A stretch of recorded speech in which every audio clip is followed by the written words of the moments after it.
ربما یود الذین کفروا لو کانوا مسلمین۔ پارہ نمبر 14 سورۃ حجر آیت نمبر 2 میں اللہ تعالیٰ فرماتے ہیں کہ کافروں کی زندگی میں ایک وقت ایسا آئے گا کہ جب وہ اپنی اعمال پر حسرت کریں گے، افسوس کریں گے، روئیں گے، گڑ گڑائیں گے، اور اس وقت کیا وقت ہوگا جب وہ عذاب کو اپنی آنکھوں سے دیکھیں گے، جہنم کی آگ کو اپنے قریب پائیں گے، تو پھر کہیں گے کاش ہم مسلمان ہو جاتے، کاش ہم اللہ کے حکموں کی فرما برداری کرتے۔ لیکن اب ان کا یہ افسوس کرنا یا اس پر ندامت کرنا کوئی معنی نہیں رکھتا۔ اللہ تعالیٰ فرماتے ہیں ان کو ان کے نفع اٹھانے دو، یعنی ان پر اتنی واز کرنے کا، وصیتیں کرنے کا، نصیحتیں کرنے کا کوئی اثر نہیں ہوا۔ اب ان کو ان کے حال پر چھوڑ دو، ان قریب ہی اپنے کیے کی خود سزا بھگتیں گے، اور اللہ کے سامنے جب پیش ہوں گے تو روئیں گے، گڑ گڑائیں گے، لیکن اس وقت گزر چکا ہوگا۔ ان کا رونا، ان کی آہوزاری، ان کا گڑ گڑانا ان کو کوئی فائدہ نہیں دے گا، اور یہ ان قریب آگ میں پھینک دیے جائیں گے۔ وقالوا یا ایہا الذی نزل علیہ الذکر انک لمجنون۔ اب یہاں پہ نبی پاک صلی اللہ علیہ وآلہ وسلم سے مخاطب ہو کر یہ حسرت کرنے والے لوگ، قیامت کے دن ندامت کرنے والے لوگ، رونے اور گڑ گڑانے والے لوگ دنیا میں کیا کہتے ہیں کہ ہم تم پر ایمان کیوں لائیں؟ تم پر قرآن اتارا گیا، تم تو یقیناً دیوانے ہو، اور پھر ہم تم پر شاید ایمان لے بھی آتے اگر تمہارے پاس کوئی فرشتہ آتا۔ اللہ تعالیٰ فرماتے ہیں کہ فرشتے صرف دو کاموں کے لیے آتے ہیں، ایسے وہ فارغ نہیں ہیں وہ کہ تم جب آرڈر کرو تو وہ تمہارے سامنے پیش کر دیے جائیں۔ فرشتے اللہ کے حکم سے وحی لے کر نازل ہوتے ہیں، یا پھر اللہ کے حکم سے عذاب لے کر نازل ہوتے ہیں۔ اور جس قرآن پاک کا تم مذاق اڑا رہے ہو، اس قرآن کو نازل کرنے والے ہم ہیں، اور ہم ہی اس کی حفاظت کرنے والے ہیں۔ تو نبی پاک صلی اللہ علیہ وآلہ وسلم کو دلاسا دے رہے ہیں کہ آپ پریشان نہ ہو، آپ سے پہلے جتنے بھی پیغمبر آئے ان کا ایسے ہی مذاق اڑایا گیا، ایسے ہی ان کو شاعر، مجنون، دیوانہ کہا گیا۔ تو یہ لوگ اپنی روش سے باز نہیں آئے، ہر دور میں ایسے لوگ پائے جاتے ہیں۔ تو آپ اس روش سے پریشان نہ ہو، یہ پہلے لوگوں کا طریقے ہیں۔ اللہ تعالیٰ ان کو ایک اور طرف سے دلاسا دے رہے ہیں اور فرماتے ہیں لو فتحنا علیہم بابا من السماء فظلوا به یعرجون۔ پھر فرماتے ہیں اللہ تعالیٰ کہ ان کے یہ دلیلوں کی بات کرتے ہیں یا یہ کرتے ہیں معجزات دکھائے جائیں، اگر ہم ان کو آسمان کا دروازہ کھول کر اس پر چڑھا بھی دیں اور دیکھ لو تم اس آسمان کا نظام کیا ہے، اللہ کا تخت کیسا ہے، یہ ساری چیزیں بھی ان کو دکھا دیں، پھر بھی وہ کوئی نہ کوئی عذر نکالیں گے۔ وہ کیا عذر نکالیں گے؟ لقالوا انما سکرت ابصارنا، کہ ہماری آنکھوں پر تو تم نے پردہ ڈال دیا ہے، ہماری آنکھوں کو تم نے ہماری عقلوں کو مدہوش کر دیا ہے، جس کی وجہ سے ہم ایسے ہو گئے جیسے جادو زدہ ہیں، ہم وہ چیز دیکھنا نہیں چاہتے، تم ہمیں وہ جو دکھا رہے ہو، اور ہماری آنکھوں پر، ہمارے کانوں پر تم نے پردہ ڈال کر ہمیں ایسا کر دیا ہے جیسے تم خود دیوانے ہو، جیسے تم جادوگر ہو اور تم نے ہم پر جادو کر کے یہ ساری چیزیں ہمارے اوپر عیاں کر۔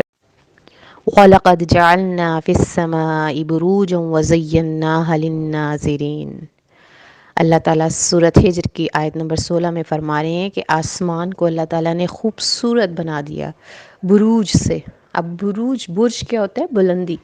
جیسے مینار، مسجد کا مینار دور سے دکھائی دیتا ہے، ایسے آسمان پر موجود سورج، چاند، ستارے زمین سے کھڑے ہو کر ہمیں دکھائی دیتے ہیں۔ اور پھر اللہ تعالیٰ نے کیا کیا کہ اس کی حفاظت شیطان مردود سے کیسے کی کہ جب قرآن پاک نازل نہیں ہونا شروع ہوا تھا تو اس وقت یہ کاہن، شیطان، جن کسی نہ کسی فارم میں آسمان تک ان کی رسائی ہوتی تھی،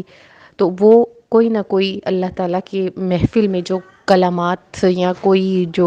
پوشیدہ راز تھے ان کو معلوم کرنے کی کوشش کرتے تھے، جو کچھ ان کے کان میں پڑتا تھا وہ نیچے آ کر اس کو اپنے انداز میں پھیلا دیتے تھے۔ تو اللہ تعالیٰ نے فرما دیا الا من استرق السمع فاتبعه شهاب مبین۔ پھر اللہ تعالیٰ نے جب وحی نازل کرنے کا سلسلہ شروع کیا، قرآن پاک کو نازل کرنے کا سلسلہ شروع کیا، تو اس وقت اللہ تعالیٰ نے پہرے دار بٹھا دیے آسمان پر، شہاب، جو ان کو آگ کے ذریعے کوئی آسمان تک پہنچتا تھا، کوئی خبر لے کر آنے کی کوشش کرتا تھا، اگر اس کے کان میں کوئی خبر پہنچ جاتی تو وہ مخبر جو تھا اللہ تعالیٰ اس کو آسمان کہ حفاظت کرنے والے شہاب کے ذریعے ان کے پیچھے آگ لگا کر ان کو وہیں پر تباہ و برباد کر دیتا تھا۔ اور یہ اللہ تعالیٰ کا اپنی خبروں کو پوشیدہ رکھنے کا اپنا ایک خاص انداز ہے جس میں کوئی مداخلت نہیں کر سکتا۔ وَجَعَلْنَا لَكُمْ فِيهَا مَعَائِشَ وَمَن لَّسْتُمْ لَهُ بِرَازِقِينَ۔ اب سورۃ ہجر آیت نمبر 20 میں اللہ تعالیٰ فرما رہے ہیں کہ رزق کی ذمہ داری اللہ کے اوپر ہے۔ ایک اور جگہ پر اللہ تعالیٰ فرماتے ہیں وَمَا مِن دَابَّةٍ إِلَّا عَلَى اللَّهِ رِزْقُهَا، کہ ہر جاندار، ہر ذی روح کی کو رزق پہنچانا اللہ تعالیٰ کی ذمہ داری ہے۔ اور یہ رزق کی مختلف فارم ہے۔ وَأَرْسَلْنَا رِيَاحَ لَوَاقِعٌ فَأَنزَلْنَا مِنَ السَّمَاءِ مَاءً، بارش کی صورت میں اللہ تعالیٰ رزق نازل کرتا ہے۔ بارش کیسے رزق فراہم کرتی ہے؟ زمین خشک چٹیل زمین کو جب پانی ملتا ہے، سیراب ہوتی ہے، اناج اگاتی ہے، فصلیں سیراب ہوتی ہیں، پھل اگتا ہے۔ یہ اللہ تعالیٰ کا اپنا خاص انتظام ہے۔ زمین کو سیراب کرنے کے بعد اس کو فصل دینے کا، اس کو پھلدار کرنے کا انتظام اللہ تعالیٰ نے خود کیا ہے۔ پھر اللہ تعالیٰ فرماتے ہیں رزق کے خزانے، اس کی کنجیاں اللہ تعالیٰ نے اپنے پاس رکھی ہیں۔ کوئی بھی انسان کسی دوسرے انسان کی رزق کی ذمہ داری نہیں ہے۔ اور جس پر اللہ تعالیٰ، جس علاقے پر، جس شہر پر اللہ تعالیٰ کی رحمت ہوتی ہے، اس پر بارش ایک خاص اندازے کے مطابق اتارتا ہے، جس سے یہ بارش ان کے لیے باعث رحمت بنتی ہے۔ اور جس علاقے پر اللہ تعالیٰ کا غضب نازل ہوتا ہے، یہی بارش ان کے لیے باعث غضب بن جاتی ہے۔ اور پھر کبھی سیلاب کی صورت میں، کبھی کثرت بارانی کی صورت میں اللہ تعالیٰ اس علاقے کو جو وافر مقدار میں رزق فراہم کرتا ہے، اس علاقے کو اللہ تعالیٰ ملیا میٹ کرنے پر بھی اور اسی پانی کے ذریعے غرق کرنے پر بھی قادر ہے۔ سب سے پہلے جو واقعہ قرآن پاک میں ذکر کیا گیا وہ سورۃ بقرہ میں حضرت آدم علیہ السلام اور ابلیس کا واقعہ تھا۔ اب اس واقعہ کو بار بار ریپیٹ کر کے دوبارہ ایک دفعہ اس کا ذکر یہاں پہ کیا جا رہا ہے کہ اللہ تعالیٰ نے انسان کو سڑے ہوئے گارے سے پیدا کیا۔ مٹی کی مختلف اقسام کا قرآن پاک میں ذکر کیا گیا ہے۔ اس میں اللہ تعالیٰ نے جو خشک مٹی ہے اس کو تراب کا نام دیا گیا،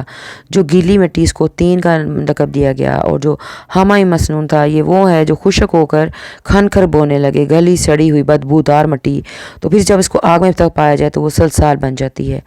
اب اللہ نے اسی مٹی کے ساتھ، بدبودار گھارے کے ساتھ انسان کو تخلیق کیا، اور جبکہ جو شیطان تھے، جن تھے، ان کی تخلیق اللہ نے نار السموم سے جو ہے شعلے والی آگ سے پیدا کیا۔ اب اللہ تعالیٰ نے فرشتوں کو حکم دیا کہ جب میں انسان کی تخلیق مکمل کروں، اس کا پتلا بن جائے، اس کے اندر میں اپنی روح پھونک دوں، تو پھر آپ نے کیا کرنا ہے؟ تم نے اللہ تعالیٰ کے حکم کے ساتھ اس کو سجدہ کرنا ہے، سجدہ تعظیمی۔ اب اللہ کا حکم آنے کے بعد جیسے ہی اللہ نے اپنی روح حضرت آدم علیہ السلام کے اندر پھونکی، وہ سب جو ہیں سجدے میں گر گئے، مگر جو ابلیس تھا اس نے انکار کر دیا کہ میں نے سجدہ نہیں کرنا۔ تو اللہ نے اسے پوچھا کہ تم نے سجدہ کیوں نہیں کیا؟ میرا حکم آ گیا، تم نے اس کا انکار کیوں کیا؟ تو اس نے کہا کہ میں اس حقیر مٹی سے بنے ہوئے انسان کو سجدہ کروں۔ کیا سبق سیکھا؟ ایک تکبر، ایک غرور کا اظہار کیا اس نے کہ مجھے تو تم نے اللہ تعالیٰ ایک ایسی آگ سے بنایا ہے کہ جو اوپر اٹھنے والی ہے، اور جو مٹی ہے اس کو تو پاؤں کے نیچے جو ہے دبنے والی ہے، اور اس کے علاوہ حقیر بھی، اس کے بعد بدبودار بھی، جس میں اسمیل آ رہی ہے، تو میں اس کو کیوں سجدہ کروں؟ تو اللہ تعالیٰ نے کہا فاخرج منہا فإنک رجیم، یہ تیرا غرور اور یہ تیرا تکبر۔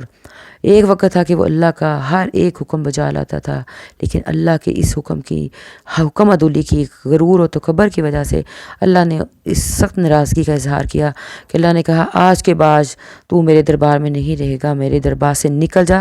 صرف نکالا ہی نہیں گیا بلکہ اس کو اللہ نے اپنی رحمت سے دور کر دیا، اس کے اوپر اپنی لعنت کو بھیج دیا کہ قیامت تک یہ لعنت تیرا پیچھا کرتی رہے گی۔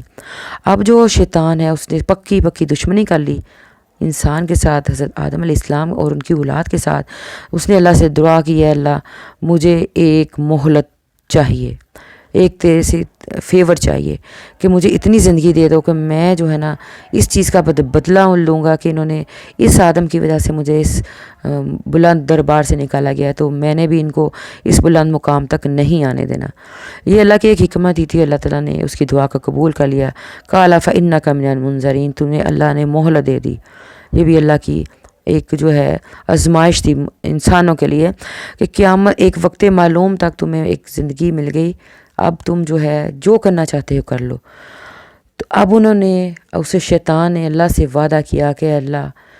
اس بندے کی وجہ سے تو نے مجھے اس دربار سے نکالا ہے، تو میں اس کو اور اس کی اولاد کو ہر طرح سے گمراہ کرنے کی کوشش کروں گا، ان کو میں دائیں طرف سے بھی آ کے گمراہ کروں گا، بائیں طرف سے بھی آؤں گا، ہر طرح سے جس طرح میری کوشش ہوگی میں اس کو بہکاؤں گا۔ لیکن اللہ نے آگے سے جواب دیا، خود ہی اس نے کہا اللہ عبادک منہم المخلصین، لیکن جو تیرے سچے اور مخلص بندے ہوں گے صرف وہ میرا شکار نہیں ہوں گے، باقی تو ہر لوگوں کو میں اپنے کوشش کروں گا کہ میں جہنم میں جاؤں تو ان کو بھی اپنے ساتھ لے کر جاؤں۔ تو اللہ تعالیٰ نے فرمایا قال ھذا صراط علیہ مستقیم، کہ ہاں مجھ تک پہنچنے کا جو راستہ ہے وہ سیدھا راستہ ہے۔ ان عبادی لیس لک علیہم سلطان، یہ بھی بات سوچ لے اور سمجھ لے کہ جو میرے سچے بندے ہوں گے ان پر تیری کسی بات کا کوئی غلبہ نہیں ہوگا۔ تو جس طرح مرضی ان کو گمراہ کرنے کی کوشش کرنا، میری محبت ان کے دلوں میں اس طرح گھر کر جائے گی کہ تیرا کوئی بہکاوا ان کو کچھ راستے سے، سیدھے راستے سے نہیں بہکا سکے گا۔ الا من اتبعک من الغاوین، صرف وہ لوگ تیری پیروی کریں گے جو کہ گمراہ ہیں۔ تو اس سے ہمیں یہ سبق ملتا ہے کہ شیطان کا بار بار ذکر کرنے کا مقصد یہ ہے کہ اس کو اپنا دشمن سمجھیں، اس کو اپنا رہبر نہ سمجھے۔ جو اللہ کا حکم ہے، جو اللہ کے نبی کا فرمان ہے، وہی راستہ سیدھے راستہ ہے، اس پر چلیں گے تو بچیں گے، نہیں تو اگر ہم نے شیطان کو دوست بنا لیا، اس کی مرضی کے مطابق، اپنی مرضی کے مطابق زندگی گزار لی، تو پھر کل قیامت کو شیطان نے لا تعلق ہو جانا ہے کہ میرا تو آپ سے کوئی تعلق ہے ہی نہیں۔ تو یہ بار بار ذکر جو ہے شیطان کی نیگیٹو جو مزاج ہے اس کا بھی مقصد یہی ہے کہ بچ جاؤ ابھی وقت ہے۔ یہ بار بار قصے کی تکرار کا بھی مقصد ہے کہ ازلی دشمن ہے، کبھی بھی آپ کا دوست نہیں ہو سکتا، کبھی بھی آپ کا فیور میں نہیں جا سکتا۔ تو اللہ نے بار بار اس ذکر کو اس لیے بتایا کہ خود کو اپنے اللہ کے راستے پر چلا لو، کیونکہ اللہ نے فرمایا جو میرے بندے ہوں گے وہ کبھی بھی گمراہ نہیں ہوں۔ نبئہم عن ضیف ابراہیم۔ سورۃ ہجر آیت نمبر 51 میں اللہ تعالیٰ حضرت ابراہیم علیہ السلام کی ضیافت کا ذکر کر رہے ہیں کہ جب فرشتے ان کے پاس خوشخبری لے کر آئے تو سب سے پہلے انداز تکلم کیا تھا فرشتوں کا؟ اذ دخلوا علیہ فقالوا سلاما، اللہ تعالیٰ نے بتا دیا کہ جب بھی تم اپنی گفتگو کا آغاز کرو، چاہے فرشتوں کے ساتھ حضرت ابراہیم علیہ السلام کی ملاقات ہی، چاہے عام مجالس میں تمہاری گفتگو کا آغاز السلام علیکم سے ہونا چاہیے، لیکن پھر وہ ان کو سلامتی دینے کے باوجود حضرت ابراہیم علیہ السلام نے جب ان کے سامنے پرتکلف دعوت کا اہتمام کیا تو انہوں نے اس کو نہیں کھایا۔ پھر حضرت ابراہیم علیہ السلام ان سے ڈر گئے اور انہوں نے جب ان سے اپنی تھوڑی سی پریشانی ان کے چہرے پر آئی تو انہوں نے، فرشتوں نے حضرت ابراہیم علیہ السلام سے کہا کہ نہ ڈرو، انا نبشرک بغلام علیم، کہ ہم تو تمہارے پاس بشارت لے کر آئے ہیں، تمہیں صاحب اولاد ہونے کی خوشخبری دے رہے ہیں۔ حضرت ابراہیم علیہ السلام اس وقت حیرت زدہ ہو گئے، کیا کہتے ہیں؟ ام مسنی الکبر فبما تبشرون، کہ میں تو بوڑھا ہو گیا ہوں، کس طرح سے میرے گھر اولاد ہو سکتی ہے؟ قالوا بشرناک بالحق، کہ اللہ کی طرف سے یہ سچی خوشخبری ہے، اس میں حیرت زدہ نہ ہو، اللہ تعالیٰ نے تمہارے لیے بشارت بھیجی ہے، تو اللہ کی رحمت سے نا امید نہ ہو۔ تو حضرت ابراہیم علیہ السلام نے کہا کہ بے شک میرا رب سچا ہے، میں گمراہ نہیں ہوں، میں اپنے اللہ کی رحمت سے نا امید نہیں ہوں، لیکن میں اپنی خوشی کا، اپنی حیرت کا اظہار کس طرح سے کروں؟ تو فرشتوں نے ان کو تسلی دی، دلاسا دیا، تو حضرت ابراہیم علیہ السلام اپنی خوشی کو سیلیبریٹ کرنے کے لیے، ان کو الفاظ کا انتخاب کرنے کے لیے اور اپنی باڈی لینگویج وہ کیسے شو کر رہے ہیں کہ میں ایک بوڑھا شخص کیسے باپ بن سکتا ہوں، لیکن پھر ساتھ میں کہہ دیا کہ میں اپنے اللہ کی رحمت سے نا امید نہیں ہوں، کیونکہ اللہ تعالیٰ پتھر سے پودا اگانے پر قادر ہے، تو میں تو ایک بوڑھا شخص ہوں، میں ایک انسان ہوں، اللہ تعالیٰ سب کرنے پر قادر ہے، بے شک میرا رب ہر چیز پر قادر ہے۔ فلما جاء آل لوط المرسلون قال انکم قوم منکرون، حضرت لوط علیہ السلام کا قصہ شروع ہوتا ہے یہاں پر آیت نمبر 61 سورۃ ہجر میں، جب حضرت لوط کے پاس فرشتے اب ان کی قوم کو برباد کرنے کی خوشخبری لے کر آئے، تو حضرت لوط نے کہا کہ میں آپ کو نہیں پہچانتا، آپ اس علاقے کے نہیں ہیں، میری آپ سے پہلے کبھی ملاقات نہیں ہوئی۔ تو فرشتوں نے حضرت لوط علیہ السلام سے کہا کہ آپ اپنے اہل کو، اہل سے مراد وہ سب لوگ جو آپ کے پیروکار ہیں، ان سب کو لیجئے اور یہاں سے نکل جائیں، کیونکہ صبح کا دن ان پر نہیں آنا، ان کے اوپر عذاب نازل کیا جانا ہے اللہ کی طرف سے۔ کیوں عذاب نازل کرنا ہے؟ آگے جا کر اللہ تعالیٰ فرماتے ہیں وَجَاءَ أَهْلُ الْمَدِينَةِ يَسْتَبْشِرُونَ، کہ ابھی حضرت لوط اور فرشتوں کے بیچ میں گفتگو چل رہی تھی، تو شہر کے اوباش لڑکے، اوباش اور ڈھیٹ لوگ آ گئے اور کہتے ہیں لاؤ، یہ تو بڑی خوبصورت مرد آئے ہیں، لاؤ لاؤ ان کو ہمارے حوالے کرو، ان سے اپنی ہم جنسی خواہش پوری کریں۔ تو حضرت لوط علیہ السلام ڈر گئے اور انہوں نے کیا کہا، بے بس ہو کر کیا کہا، وَاتَّقُوا اللَّهَ وَلَا تُخْزُونِ، کہ مجھے اپنے مہمانوں کے سامنے رسوا مت کرو، تمہارے پاس یہ شہر کی نیک پاک دامن بیبیاں ہیں، عورتیں ہیں، ان سے نکاح کرو اور اپنی جنسی خواہش پوری کرو۔ پھر کیا کہتے ہیں کہ تم ہمیں ان لوگوں سے دور نہیں کر سکتے، ہمارا جو چیز چاہے گا ہم کریں گے، اور تم ہوتے کون ہو ہمیں ان سے دور کرنے والے، تمہارے پاس کیا اختیار ہے؟ حضرت لوط علیہ السلام بے بس ہو کر فرشتوں کو دیکھنے لگے، تو فرشتوں نے کیا کہا، ڈرو نہیں، یہ لوگ ہمارا کچھ نہیں بگاڑ سکتے، ہم اللہ کی طرف سے ان کے اوپر حجارۃ من سجین، پتھروں کی بارش لے کر آئے ہیں، ان کے اوپر عذاب لے کر آئے ہیں، ان فی ذلک لآیات للمسومین، کہ یہ لوگوں کے لیے نشان عبرت بن جائیں گے، کہ ہر پتھر پر کہا جاتا ہے ہر شخص کا نام لکھا ہوا تھا، وہ نوکدار پتھر تھا، اتنا نوکدار تھا کہ وہ جیسے ہی لگتا وہ ان کا جسم میں سے سارا مواد نکل جاتا اور وہ ان کا جسم ریزہ ریزہ ہو جاتا۔ تو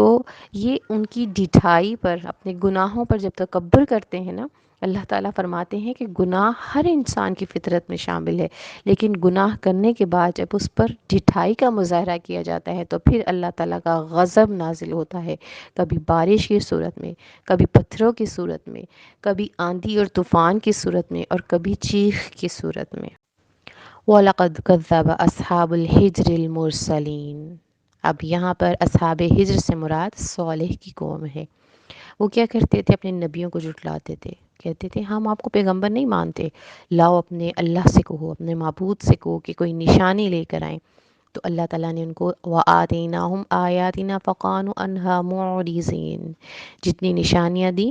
صالح کی قوم کو، ایک پہاڑ کے اندر سے ایک اونٹنی نکلی تھی، یہ نشانی دی، انہوں نے اس کو بھی جھٹلایا، اس کو بھی اپنی من گھڑت بات سمجھ کر اس کو بھی نقصان پہنچایا، حالانکہ اللہ تعالیٰ نے ان کو حکم دیا تھا کہ یہ اونٹنی اللہ کا مہمان ہے،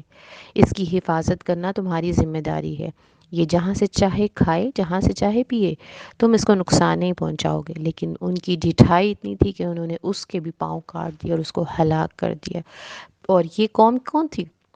اللہ تعالیٰ نے بتایا کہ یہ اتنی حکمت رکھنے والی قوم تھی، اتنی آرٹسٹ قوم تھی، وَقَانُوا يَنْحِتُونَ مِنَ الْجِبَالِ بُيُوتًا آمِنِينَ، کہ یہ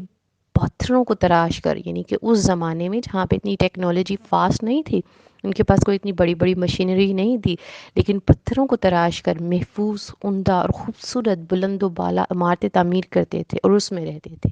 پھر اللہ تعالیٰ نے ان کی طاقت کو کس چیز سے ملیا میٹ کیا، فَأَخَذَتْهُمُ الصَّيْحَةُ مُصْبِحِينَ، اللہ تعالیٰ نے صبح کے وقت چنگاڑ کے ایک بہت خوفناک چیخ آواز نے ان کو ایسے دبوچ لیا کہ وہ اپنے گھروں میں اوندے منہ پڑ گئے۔ نبی پاک صلی اللہ علیہ وآلہ وسلم کا گزر ایک دفعہ اس بستی سے ہوا، تو آپ نے اپنے سر پر کپڑا لپیٹ لیا اور اپنی سواری کو تیز کر لیا اور فرمایا صحابہ کرام سے کہ اللہ کے عذاب سے ڈرتے ہوئے، روتے ہوئے اس بستی سے گزرو، تاکہ تم جان لو کہ اللہ تعالیٰ سب کو ہلاک کرنے پر قادر ہے، سب کے گناہوں کی سزا دینے پر قادر ہے۔ وَإِنْ كَانَ أَصْحَابُ الْأَيْكَةِ لَظَالِمِينَ، اب ایکا کس کو کہتے ہیں؟ آیت نمبر 78 میں اللہ تعالیٰ فرما رہے ہیں ایکا کہتے ہیں گنے درخت کو، اور اس بستی میں اصحاب ایکا سے مراد حضرت شعیب کی قوم تھی۔ یہ مدین کا علاقہ تھا، اور حضرت شعیب کی قوم کی کیا بری عادت تھی، بری صفت تھی کیا ان کی، کہ وہ ناپ تول میں کمی کرتے تھے، رہ زنی کرتے تھے، اللہ کے ساتھ شرک کرتے تھے۔ تو اللہ تعالیٰ نے ان کے اوپر بادل نازل کیے چنگھاڑ نازل کی اور زلزلہ آیا، یعنی یہ تینوں عذاب اللہ تعالیٰ نے ان کی اس روش پر جو اللہ کے حکموں کی نافرمانی کرتے تھے، اللہ تعالیٰ نے ان کو پکڑا اور ان کے اوپر عذاب مسلط کر دیا۔ وَلَقَدْ آتَيْنَاكَ سَبْعًا مِّنَ الْمَثَانِ وَالْقُرْآنِ الْعَظِيمِ، آیت نمبر 87 سورۃ ہجر میں اللہ تعالیٰ فرما رہے ہیں کہ اے میرے پیغمبر صلی اللہ علیہ وآلہ وسلم، ہم نے آپ کو سبع مثانی یعنی قرآن پاک کے ساتھ ساتھ اس کے اندر جو صورت نازل کی، سورۃ فاتحہ۔ یہ سورۃ فاتحہ قرآن پاک میں جو صورت ہے، یہ بار بار پڑھی جانے والی کتاب ہے۔ قرآن پاک کی 7 منزلیں، سورۃ فاتحہ کی 7 آیتیں ہیں۔ سورۃ فاتحہ کے 2 پارٹ ہیں، کچھ حصہ بندے کے لیے ہے اور کچھ حصہ انسان اپنے اللہ سے مانگتا ہے۔ تو اس صورت کے کئی نام ہیں قرآن پاک میں، اللہ تعالیٰ فرماتے ہیں ام القرآن، سبع مثانی، قرآن عظیم، یہ ساری اس پاک صورت کے اندر اس صورت کے بابرکت نام ہیں اور بہت سے اس کے فضائل ہیں۔ نبی پاک صلی اللہ علیہ وآلہ وسلم کو جس طرح پیار سے بچے کو ماں بتاتی ہے کہ میں نے تمہیں یہ چیزیں عطا کی، جب نبی پاک صلی اللہ علیہ وآلہ وسلم کافروں کی روش سے پریشان تھے تو پہلے اللہ تعالیٰ نے ان کو پچھلے انبیاء کی تکذیب اور ان کو جیسے جیسے ستایا گیا وہ بتایا، پھر اس کے بعد نبی پاک صلی اللہ علیہ وآلہ وسلم کو بتایا کہ اگر یہ تمہیں تنگ کریں، پریشان نہ ہو، اللہ تعالیٰ نے تو تمہیں اتنا کچھ عطا کر دیا۔ قرآن پاک جو قیامت تک پڑھی جانے والی کتاب ہے، پھر قرآن پاک میں جو صورتیں نازل کیں، سبع مثانی سورۃ فاتحہ جو ہر نماز میں پڑھی جاتی ہے، تو یہ سارے خزانوں سے، یہ ساری دنیا کی خیر سے بہترین کتاب ہے اور ساری خزانوں سے زیادہ بڑھ کر ہے۔ تو تم خوش ہو جاؤ کہ اللہ تعالیٰ نے یہ صرف اور صرف تمہاری امت پر نازل کی اور اللہ تعالیٰ نے یہ تمہیں عطا کی۔ وَلَا تَحْزَنْ عَلَيْهِمْ وَاخْفِضْ جَنَاحَكَ لِلْمُؤْمِنِينَ، آیت نمبر 88 میں فرماتے ہیں اللہ تعالیٰ نبی پاک صلی اللہ علیہ وآلہ وسلم کو مخاطب کر کے کہ اے میرے پیارے نبی، لوگوں کی دل جلا دینے والی باتوں پر غم زدہ نہیں ہو اور اللہ پر کی ذات پر بھروسہ رکھو، اور اپنے ساتھی جو مومن ہیں تمہارے ساتھ، جو تمہارے اہل میں ہیں، ان کے ساتھ اپنے بازوؤں کو جھکائے رکھو۔ مطلب کیا کہ شفقت کے ساتھ پیش آؤ، کہ جو تمہارے ساتھی ہیں ان کے ساتھ اپنا رویہ نرم رکھو، ان کے ساتھ اپنا محبت والا رویہ رکھو تاکہ یہ بھاگ کر تمہاری طرف آئیں۔ وَقُلْ إِنِّي أَنَا النَّذِيرُ الْمُبِينُ كَمَا أَنزَلْنَا عَلَى الْمُقْتَسِمِينَ، فرما دیجئے ان کو کہ میں ڈرانے والا بھی ہوں، اللہ کی عذاب سے تمہیں ڈرانے والا ہوں۔ کہ جو لوگ کافر ہیں ان کو بتا دیجئے کہ مومنوں کے ساتھ تمہارا رویہ کیسا ہو، محبت والا، شفقت والا، لگاوٹ والا، کہ وہ تمہاری محفلوں میں آتے ہوئے محبت میں محسوس کریں اور خوشی خوشی تمہارے پاس بیٹھنے پہ فخر محسوس کریں۔ لیکن اس کے برعکس جو تمہارے دشمن ہیں، جو کافر ہیں، جو تمہیں نقصان پہنچاتے ہیں، مسلمانوں کی راہ میں روڑے اٹکاتے ہیں، ان کو کہہ دیجئے کہ میں ڈرانے والا بنا کر بھیجا گیا ہوں، یعنی اللہ کے عذاب سے جو اللہ کی حدود کو پامال کرتے ہیں ان کو بتا دو کہ میں اللہ کی طرف سے تمہیں ڈرانے والا بنا کر بھیجا گیا ہوں، اور اللہ تعالیٰ نے تمہارے اوپر ساری چیزیں واضح کر دی ہیں، دن رات ساری نشانیاں اللہ تعالیٰ نے واضح کر دی ہیں۔ تو تم اللہ کی کتاب کو پڑھو، اللہ پر ایمان لاؤ، اور اگر تم اس پر ایمان نہیں لاؤ گے تو پھر جان لو کہ اللہ تعالیٰ تمہارے ساتھ غضبناک ہونے پر قادر ہے۔